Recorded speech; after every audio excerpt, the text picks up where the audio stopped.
All right, guys, we're going to be doing question 133, clone graph, right? So for this question in particular, it says, given a reference of a node in a connected, undirected graph, return a deep copy or a clone of the graph.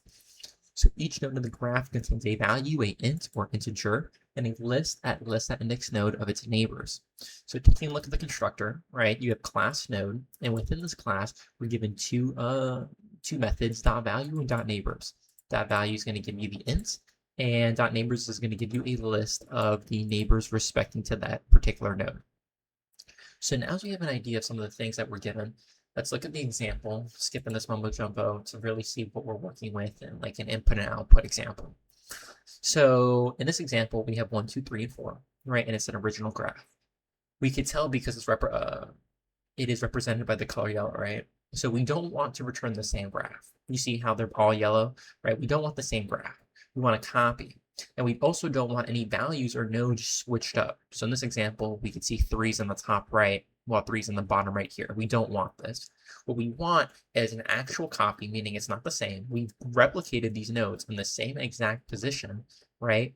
And just we want to return this. Beautiful. So now we have an idea of what we're trying to do and what we're looking for. So how do we go by accomplishing that? So one of the first things that comes to mind is hash map, right? So we're going to do hash map to keep in count of all the values that we're going to be using. And the technique we're going to be using is depth of first search, right? Beautiful. So the first thing I'm going to do is actually, we'll go and explain the example here. We'll draw out what we're going to do, and then we're going to type out the code, right? So like I mentioned, we're going to use a hash map. And the reason why we're going to do this is because we are going to go by each value, right, one at a time, to first make a copy and then add it into the hash map, right? So if we start at 1, we're going to make a copy and then add it to the hash map. So copy hash map, right? Same thing for 2, 3, and 4, and so on, right? This is what's going to allow us to keep track of what values have already been set. So if we start at 1, right, and we're like, okay, now let's go to our neighbors. Remember, we have the dot neighbors here, right? And the dot neighbors of 1 is going to be 4 and 2. 2 is the closest, so we go to 2, right? And at 2, we're going to do the dot neighbors again. And we're going to check, okay, well, 1 is the closest. Is 1 in the hash map? It is. So forget that. Let's go to the next closest, which is 3, which is not in the hash map. And because it's not, we add it. We're going to create a copy, add it to the hash map, and so on. So you can see how that basically allows us to check what has been added and what hasn't. And if it hasn't, then to add it, right? This allows us to keep track of everything that's going on, which is why we want to use it, right? Beautiful. So with that idea in mind and some of the tools that we're going to be using, let's go ahead and try to code up an example, right? Let's try coding up an example, and then with that example, taking a look back at the visual representation. So like we mentioned, we're going to use a hash map, which means we're going to have to create a hash map. So we're just going to name it hash map, put in the curly brackets, right? And then with that, we're also going to make a base case, right? So if not node, right, return node, or return non-ID, right? So this is basically just, if you're using any sort of recursion situation, which is a hint of what we're going to be doing later, we're going to need a way to stop that. And we also have our hash map here. So now let's implement a recursion and the first search. So what we're going to do is create a helper function. We're just going to call this cows, right? And obviously we're going to have to pass in our node value, right? Node. Beautiful. So what's going to happen here? So the first thing we're going to have to do is if the value is already in hash map, then we're going to do if node, or if node is in hash map, right? Then we want to return hash map at index node, right? Beautiful. So if the value is already in hash map, then return hash map at index node. So this was the example that when we are, at a value, we're checking the neighbors, and one of those neighbors is already in the hash map, just return it, right? Because there's no need to do anything else with that. So this is what that segment of code is doing, right? If it's not, then we need to first, right, make a copy, and second, add copy into hash map. So first we make copy. Copy is going to equal hash map, or no, copy is actually going to equal node because we need to create an instance of the class. So we have all the value and neighbors of node.value, right? So we are given a node, right? Copy is going to equal the class, pass in node.value, so which is going to be the number 2, 1, 3, 4, whatever. And now copy is able to do /val or .val and .neighbors, right? And then we want to add that copy. So hash map at index node equals copy. Beautiful. So now, not only we have made a copy, but we add it into the hash map. So this is basically what we were doing up here. And with that out of the way, now it's time to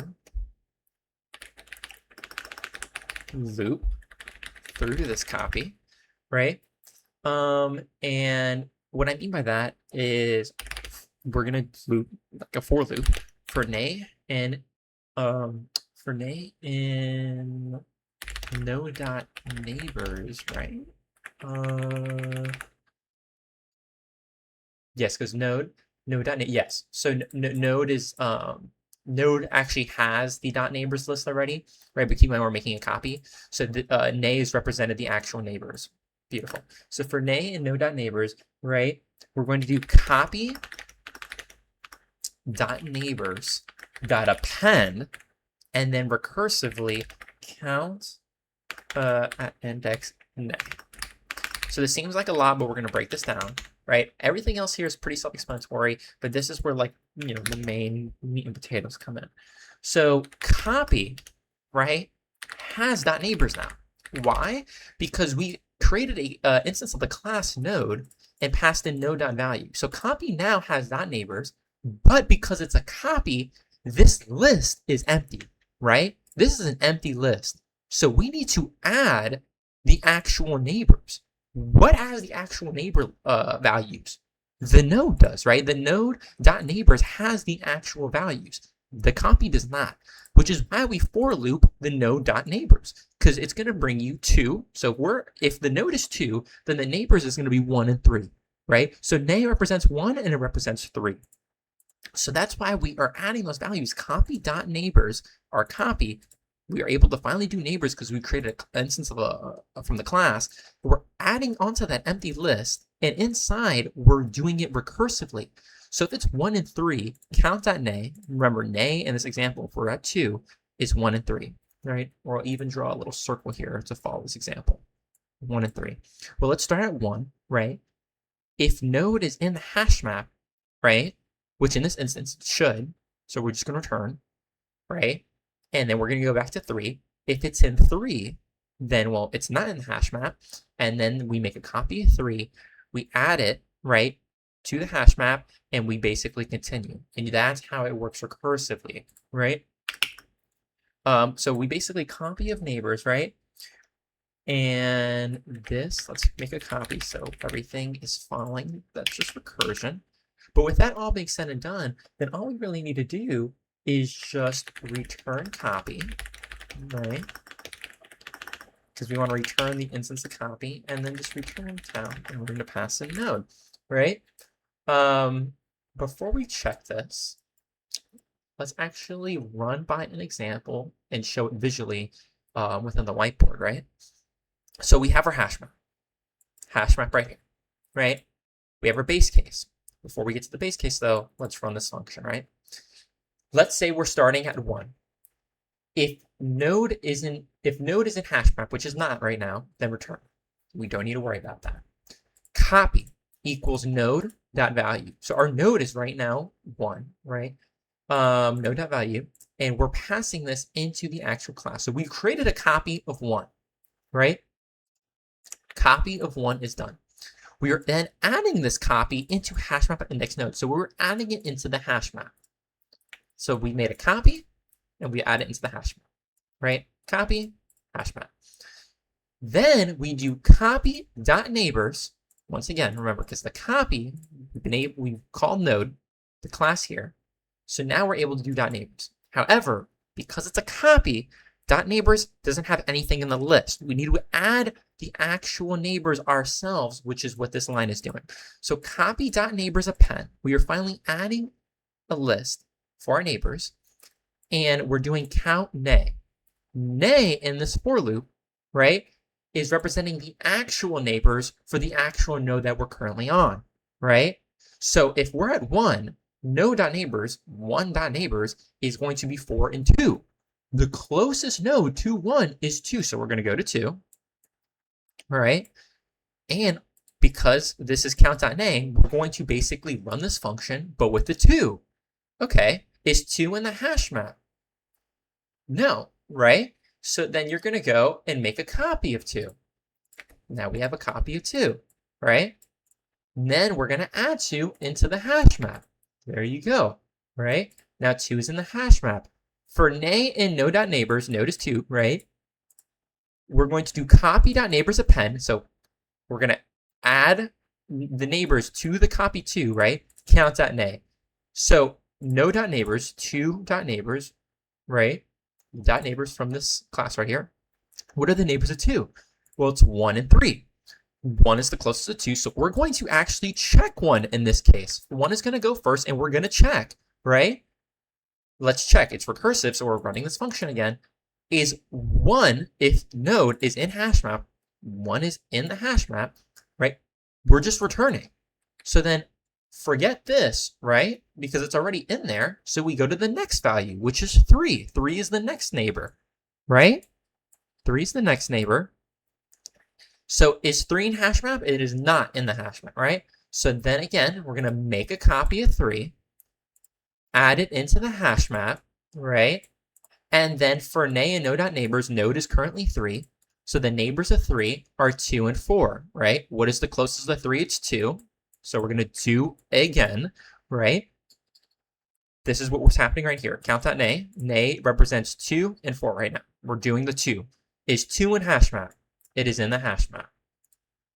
So there's no need for this. And we go to the next neighbor, 4. There you go, right? Is 4 in the hash map? It is not, right? So then we make a copy. All right, we made a copy. Now we need to add that copy to the hash map, right? Add it to the hash map, right? There you go. Now we're going to check for nay and neighbors. Remember, node represents 4 right now. So 4.neighbors, we're going to give in a list of 1 and 3. Beautiful. We're going to go and copy.neighbor, append these things, right? Is, we're at 4. So is 1 in the hash map? It is, right? Is 3 in the hash map? It is. There you go, right? So we have ended our graph, right? This is now doubly linked. And with that, now we have all our values set, right? Old and new. And all we're focusing about is the copy because these are the new values we've just created, right? And you know we made it an actual copy because we called the same class, right? Called it copy and node.value. We're saving the values just like how we want it, right? And we return copy, which is the first instance of the new. And then we just return the function, the recursive function, and return count. So if we submit this, this should be correct. Oh, I lied to you. Oh, it's because we didn't pass now. Now it should be correct. There you go. Let's give a submit to check all the test cases. There you go. Beautiful. So with that in mind, just another recap, right? We're creating a deep copy clone of the given graph. We start with a singular node, and this node is 1, right? The node 1 has value, obviously to check the value. The node.value is 1 in the beginning, and the neighbors are 4 and 2, right? So the .neighbors gives you a list of the 2 closest ones. When we make a copy, right, the list is empty. It is our responsibility to add values to said list so we continue making an exact copy, right?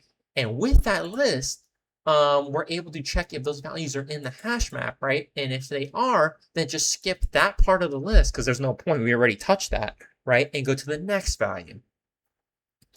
And with that, that is question 133, clone graph.